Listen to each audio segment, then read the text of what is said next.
Hi friends, welcome to Rama's kitchen. Sunday స్పెషల్గా బోటీ తీసుకొచ్చాను. చాలా రోజుల తర్వాత బోటీ కర్రీ చేశాను. ఇక్కడ దొరకకపోయేసరికి కృష్ణలంక వెళ్ళి మరీ తీసుకొచ్చి మరీ వండుకున్నాను. చాలా రోజుల తర్వాత బోటీ తినాలనిపించి వెళ్ళి మరీ అంత దూరం అయినా సరే వెళ్ళి తీసుకొచ్చాను. విషయం ఏంటంటే మా శ్రీకాకుళం వైపు వాళ్ళందరూ బోటీ కర్రీ చాలా డిఫరెంట్గా చేస్తారు. చింతపండు పులుసు పోసి బెల్లం వేసి చేస్తారు.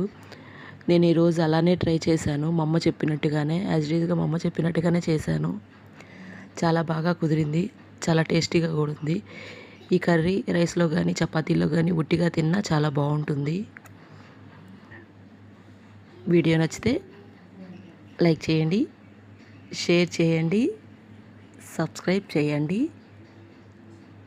Thank you.